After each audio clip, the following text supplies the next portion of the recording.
Ito na yung harvest natin plus more at the back. Good morning, we're back in the farm again. It's November 3, 2025. So today it's a different video. If you notice, marami tayong mga coconut husk dito kasi we had a harvest ng coconuts natin, and today ibibenta natin doon sa ating buyer doon sa Kalinan, sa sentro ng Kalinan. So let's go to one of our piles. Itong coconut harvest natin is regular ito, and we usually do this every 2.5 months. So ito yung mga nuts natin. Yan.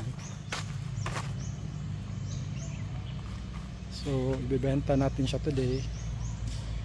I think there's around 1,500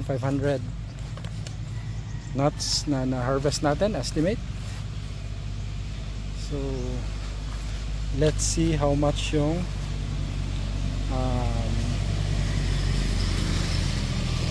value ng mabibenta natin.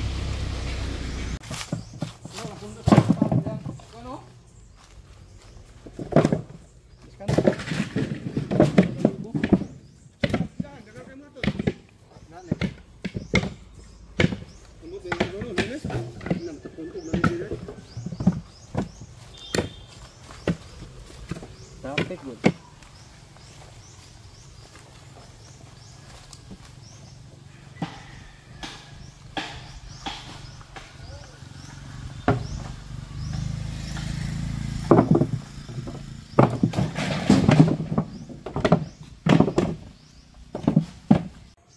Yun, so actually before tayo nag-start mag-plant ng EVR jackfruit dito and musangking, this is primarily a coconut farm.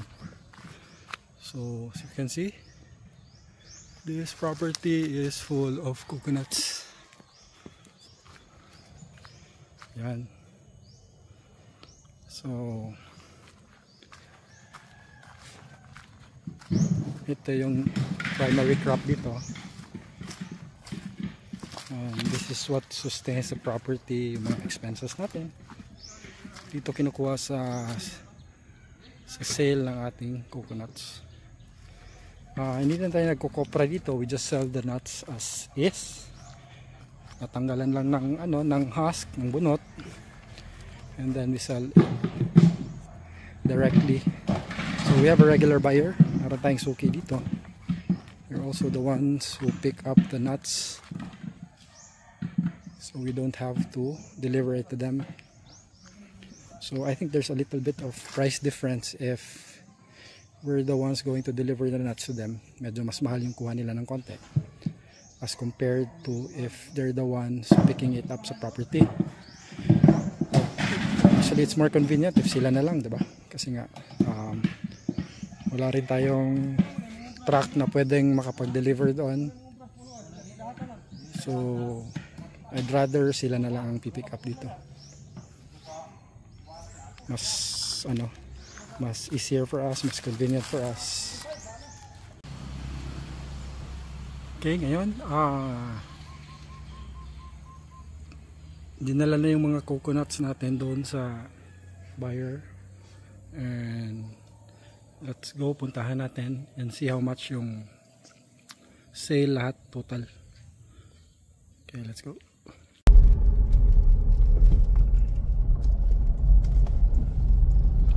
So puntahan natin yung yung buyer natin kasi nandun yan, natimbang na yun, and all you have to do is just pick up the payment and also check the details kung how much we're able to make based on, like, I think around 1,500 na nuts na harvest natin the past few days.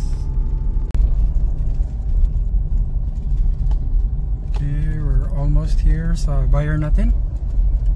And let's check how much yung sale natin today. Ito yung buyer natin. Dami nilang nuts dito. So 16 pesos per kilo ang kuha.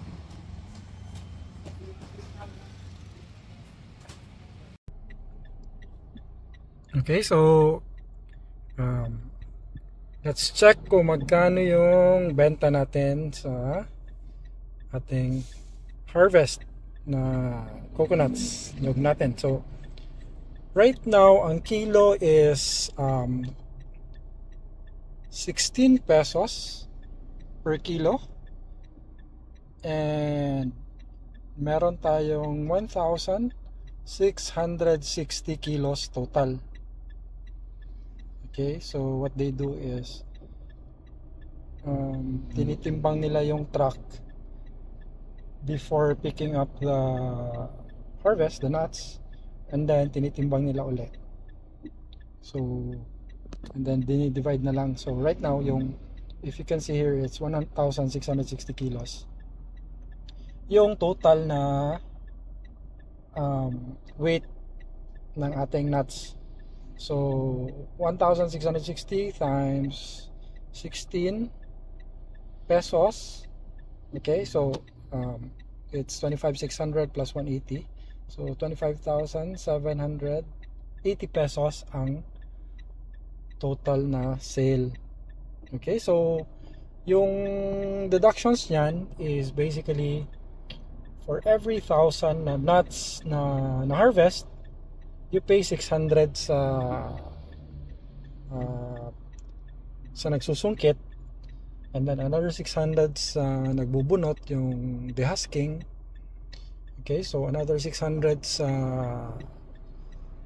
yung nagpapile ng mga coconuts na drop, and another 600 doon sa pagkarga. Okay, so a total of, I think if I'm not mistaken, is 924 pesos for 1,540 nuts, kasi 1,540 nuts yung ano natin count natin so it's 924 times 4 yon. Okay, so yun ang total deduction natin. It's around 3,700 something, I think. So we'll double check that. Okay, so basically 1,540 nuts yun, and then nag-yield siya ng total weight na 1,660 kilos. That means for every nut, every coconut na dehusk is averaging more than 1 kilo. So that's a very good weight for the nuts. Okay, so if nagtatanong kayo anong ginamit ko dito for fertilization, gumamit ako ng dolomite with micronutrients, yung Rhizocoat na mix. Okay, so yun yung ginamit ko, and then we do the harvesting every 2.5 months, so not bad. Every 2.5 months, if you have this, if basta mahal lang yung price ng nuts, which is right now it's 16, so it's basically a good price. Although there was a time na yung the past last two harvest, I was able to sell it at 18.50 per kilo, so that's even better. Okay, so today at least meron din tayo at 16 pesos per kilo, so I think that's good enough. So meron na tayong pag-maintain ng additional maintenance for the farm, meron tayong panggastos, and yeah, if you have any questions, just message down below. And happy farming, everyone. See you next time.